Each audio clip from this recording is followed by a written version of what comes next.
President Trump plans to deliver his first major address on the U.S. artificial intelligence. I can't imagine what the next line says. There we go. The strategy at winning the AI race event this week in Washington. But our next guest warns AI is coming for white-collar jobs like coders.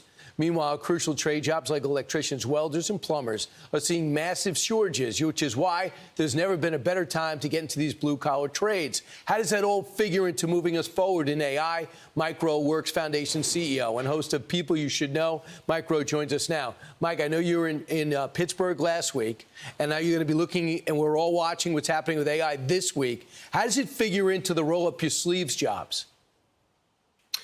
In every conceivable way. We're living in an extraordinary moment in the sense that I sat there in Pittsburgh in a room with 35 gajillionaires who run big companies all over the country and the president. And I watched them pledge $92 billion of investment into the state of Pennsylvania alone to build data centers, which are basically AI factories. Pennsylvania wants to lead this charge. Right. Will they? I'm not sure. But really, I think for the first time in a mainstream way, we can say with absolute certainty, the money is there. The workforce is not. And so somebody somewhere needs to ring this alarm bell and do something to reinvigorate the trades on a national level. Otherwise, those 7.5 million open jobs right now are going to double.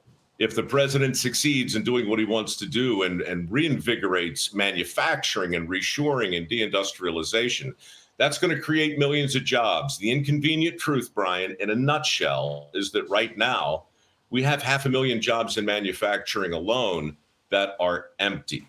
We have to have a broader conversation about workforce. Because, for example, when you got data centers and AI, they think, okay, those are engineers, those are the Elon Musks of the world. But to actually build the facilities are the everyday Americans, and 7 million of which are not working, choose not to work. They're able-bodied, they're playing video games, perhaps. So that's got to change. So you had 7 million openings, 7 million not working. Do the math. So, Mike, what about an approach to this, like what the Pentagon's doing under Pete Hegseth, changing the image of the military, going back to the raw cell of showing what your life could be like if you do these jobs? Could that be effective?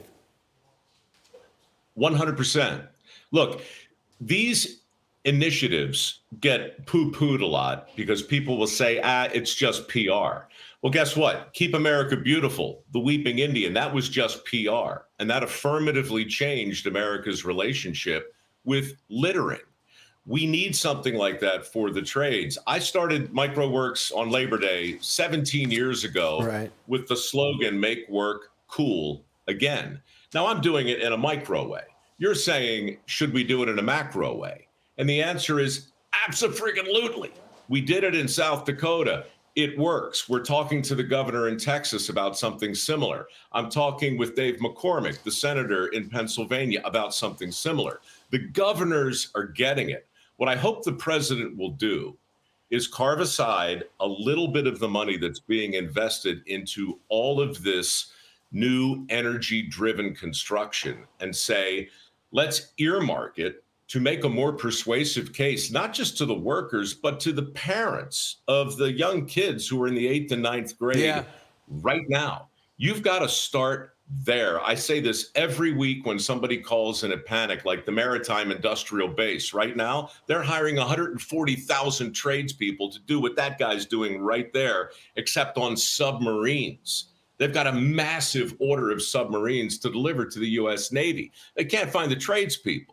This is happening in automotive. It's happening in construction. It's happening in energy. It's happening everywhere, which is why you and I talked about it last week. Even at the Aspen Ideas Festival, of all places, you've got guys like Larry Fink who are running $12 trillion out of BlackRock saying we need 500,000 electricians.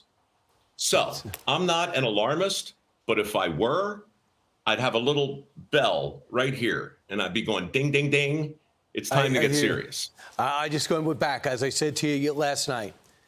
I did not have metal shop. We had metal shop, wood shop, and auto mechanics. And we had engine mechanics in our school, but every school had it. We could easily change that. And we got the Secretary of Education, who's very aggressive. Hopefully she'll do that. Mike Rowe, thanks so much. You're doing great work for the country. We appreciate it. Anytime, Brian. By the way, I'm in Salzburg. This is a miracle what we just did. I can't get over it. Okay. I can't believe we did it either. Thanks so much. I'm Steve Doocy. I'm Brian Kilmeade. And I'm Ainsley Earhart. And click here to subscribe to the Fox News YouTube page to catch our hottest interviews and most compelling analysis.